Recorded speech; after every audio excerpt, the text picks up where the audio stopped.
नमस्कार प्यारे बच्चों, कैसे हैं आप सभी। आज हम बात करने जा रहे हैं पाठ नंबर 6 लोकतांत्रिक व्यवस्था का संकट के बारे में। तो चलिए शुरू करते हैं। हमारा आज का पहला प्रश्न है, आपातकाल से आप क्या समझते हैं। आपातकाल का समय, संकट का समय, आपात स्थिति, जब देश में गृह युद्ध की आशंका हो, कोई दूसरे देश का हमला हो जाए या बहुत बड़ा वित्तीय संकट आ जाए, तो ऐसे समय को आपातकाल कहा जाता है। इसे अंग्रेजी में इमरजेंसी के नाम से भी जाना जाता है। हमारा अगला प्रश्न है, इंदिरा गांधी कौन थी। इंदिरा गांधी देश की पहली महिला प्रधानमंत्री थी। इनकी इनके पिता हमारे देश के पहले प्रधानमंत्री पंडित जवाहरलाल नेहरू थे। इन्होंने कांग्रेस में नई जान फूकी। इन्होंने गरीबी हटाओ का नारा दिया। इन्होंने पृथ्वी पर को समाप्त किया और पूर्वी पाकिस्तान को समाप्त करके एक नए देश की स्थापना की जो बांग्लादेश कहलाया। कुल मिलाकर इंदिरा गांधी भारत की सबसे प्रसिद्ध और चर्चित महिला प्रधानमंत्री थी। इनके माध्यम से भारत के विकास को एक नई गति मिली। अगला प्रश्न है, गरीबी हटाओ का नारा किसने दिया। गरीबी हटाओ का नारा हमारी पहली महिला प्रधानमंत्री श्रीमती इंदिरा गांधी के द्वारा दिया गया। अगला प्रश्न है, बेरोजगारी से आप क्या समझते हैं। बेरोजगारी का अर्थ है रोजगार का ना होना। वे लोग जो बालिग हैं, काम करने योग्य हैं, काम करना चाहते हैं, परंतु बाजार में उनको उचित मजदूरी दर पर काम प्राप्त नहीं हो पा रहा है, बेरोजगारी कहलाती है। इसे अंग्रेजी में अनएम्प्लॉयमेंट के नाम से जाना जाता है। अगला प्रश्न है, नक्सलवाद किसे कहते हैं। नक्सलवाद एक किसान आंदोलन है। भारत के पश्चिम बंगाल में एक स्थान है दार्जिलिंग। दार्जिलिंग में छोटा सा गांव है नक्सलबाड़ी। नक्सलबाड़ी इलाके से ही नक्सलवाद आंदोलन शुरू हुआ। इसमें चारू मजूमदार और कानू सान्याल दो नेताओं के द्वारा किसानों को ट्रेनिंग दी गई। उन्होंने हथियार बंद तरीके से वहां के जमींदारों को लूटा, उनकी हत्या की, उनकी तिजोरी लूटा और उनकी जमीनों को गरीब किसानों में आवंटित कर दिया। इस आंदोलन को ही आज नक्सलवादी आंदोलन जाता है। बिहार, झारखंड, छत्तीसगढ़, मध्य प्रदेश, पश्चिम बंगाल और असम के कई इलाकों में आज भी नक्सलवादी आंदोलन सक्रिय है। हमारा अगला प्रश्न है, गुजरात के छात्रों के द्वारा महंगाई के विरोध में कब प्रदर्शन किया गया। तो 1974 में, यानी कि 1974 में गुजरात के विद्यार्थियों के द्वारा महंगाई के खिलाफ आंदोलन किया गया। अगला प्रश्न है, 1970 के दशक में इंदिरा गांधी के सबसे बड़े विरोधी और आलोचक कौन थे। 1970 के दशक में इंदिरा गांधी के सबसे बड़े आलोचक मोरारजी देसाई थे।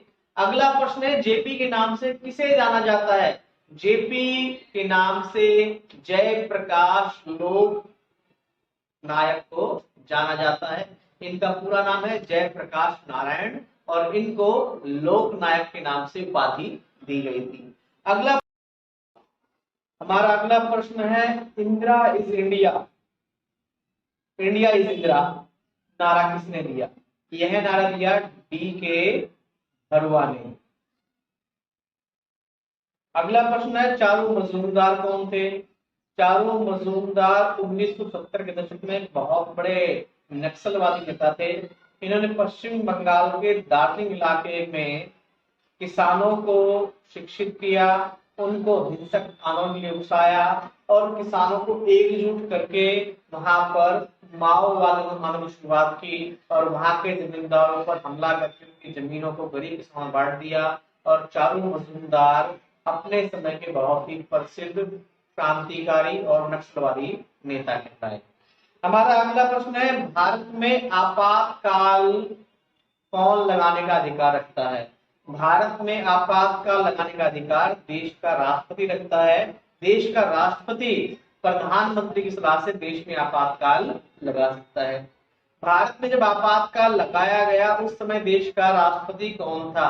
1975 में जब देश में आपातकाल लगा उस समय देश के राष्ट्रपति डॉक्टर फखरुद्दीन अली अहमद थे। हमारा अगला प्रश्न है, प्रेस सेंसरशिप किसे कहते हैं। प्रेस सेंसरशिप का शाब्दिक अर्थ है प्रेस के द्वारा प्रतिबंध लगाना या प्रेस पर प्रतिबंध लगाना। रेडियो, टीवी, अखबार ये सब पूरी तरह सरकार के नियंत्रण में होंगे। कुछ भी छापने से पहले, दिखाने से पहले इनको सरकार से अनुमति लेनी होगी। यदि सरकार को लगता है कोई खबर या कोई घटना सरकार की आलोचना कर रही है तो उसे छापने से मना कर दिया जाएगा। 1975 में प्रेस सेंसरशिप लागू किया गया था, जिसका अर्थ था कि वे सरकार के विरोध में कुछ भी नहीं छापेंगे। कुछ भी छापने से पहले, दिखाने से पहले, बताने से पहले सरकार की अनुमति लेनी पड़ेगी। इसको ही प्रेस सेंसरशिप के नाम से जाना जाता है। अगला प्रश्न है कि आपातकाल लगाते ही क्या परिणाम सामने आए। आपातकाल की घोषणा होते ही सरकार के द्वारा सभी विरोधी नेताओं को उठाकर जेल में डाल दिया गया या जिन्हें गिरफ्तार करना संभव नहीं था उन्हें नजरबंद कर दिया गया। प्रेस सेंसरशिप लागू कर दी गई और सभी की सभी घटनाएं पूरी तरह से केंद्र सरकार ने अपने हाथ में ले ली। इस प्रकार आपातकाल के समय पूरी व्यवस्था अलग प्रकार की हो गई। हमारा अगला प्रश्न है शाह आयोग की स्थापना क्यों की गई। 1975 में आपातकाल लगभग 1.5 साल तक चला, लगभग 18 महीने चला। 18 महीने के बाद आपातकाल समाप्त कर दिया। आपातकाल के समाप्त होने के बाद जनता सरकार आई। जनता सरकार ने आपातकाल की जांच करने के लिए शाह कमेटी का गठन किया, जिसके अध्यक्ष जे.सी. शाह थे। इसका उद्देश्य था कि सरकार ने क्या क्या अनुचित कार्य किया, कैसे क्या घटना घटी, क्या सरकार के द्वारा आपातकाल लगाना उचित था और किन किन नेताओं पर ज्यादती हुई, किसे क्यों गिरफ्तार किया गया और कुल कितने लोग मारे। कुल मिलाकर 18 महीने के आपातकाल में जो जो घटनाएं घटी उन सभी की जांच करने के लिए, न्याय की निष्पक्षता की जांच करने के लिए शाह आयोग का गठन किया गया।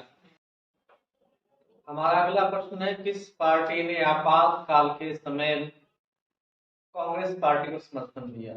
तो एकमात्र पार्टी सीपीआई यानी कि कम्युनिस्ट पार्टी ऑफ इंडिया ने आपातकाल के समय कांग्रेस पार्टी को समर्थन दिया। अगला प्रश्न है मोरारजी देसाई कौन थे। मोरारजी देसाई भारत के पहले गैर कांग्रेसी प्रधानमंत्री थे। ये स्वतंत्रता सेनानी थे, गांधीवादी नेता थे और समाजवादी विचारों के समर्थक थे। इनका मानना था कि कांग्रेस भली प्रकार से कार्य नहीं कर रही है, इसलिए सभी दलों को एक मत होकर कांग्रेस को हराना चाहिए और इन्होंने ही गैर कांग्रेसवाद का नारा दिया। हमारा अगला प्रश्न है चौधरी चरण सिंह कौन थे। चौधरी चरण सिंह भारत के सबसे प्रसिद्ध किसान नेता थे। ये जमीन से और ग्रामीण मुद्दों से जुड़े हुए नेता थे। ये स्वतंत्रता सेनानी थे। देश के आजाद होने के बाद इन्होंने किसान मुद्दों को बहुत बड़ी तादाद में उठाया और ये एक समय पर देश के प्रधानमंत्री बने और एक समय पर ये देश के गृह मंत्री भी थे। हमारा अगला प्रश्न है देश के पहले श्रम मंत्री कौन थे। बाबू जगजीवन राम देश के पहले श्रम मंत्री थे और ये जब तक जीवित रहे श्रम मंत्री के पद पर ही कार्यरत थे।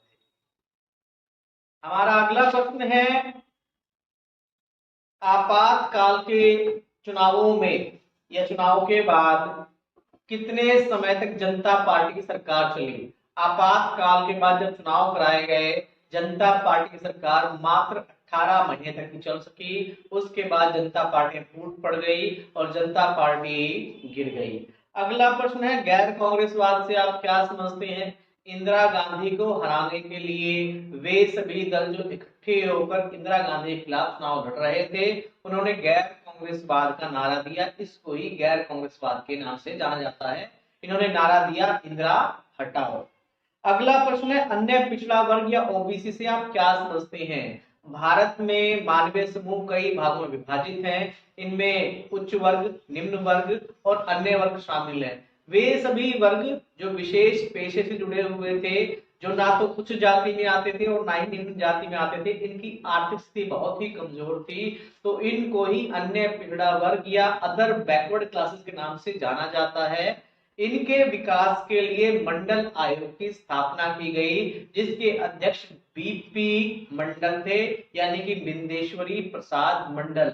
बिंदेश्वरी प्रसाद मंडल ने पूरे भारत का सर्वे करने के बाद अपनी रिपोर्ट में कहा भारत में एक बहुत बड़ा वर्ग है जिसमें दर्जी, नाई, लुहार, सुनार, बढ़ई और अन्य बहुत सारे ऐसे समूह हैं जिनकी स्थिति आर्थिक रूप से बहुत ही कमजोर है। इनके आर्थिक विकास के लिए समर्थन दिया जाए, इन्हें आरक्षण दिया जाए।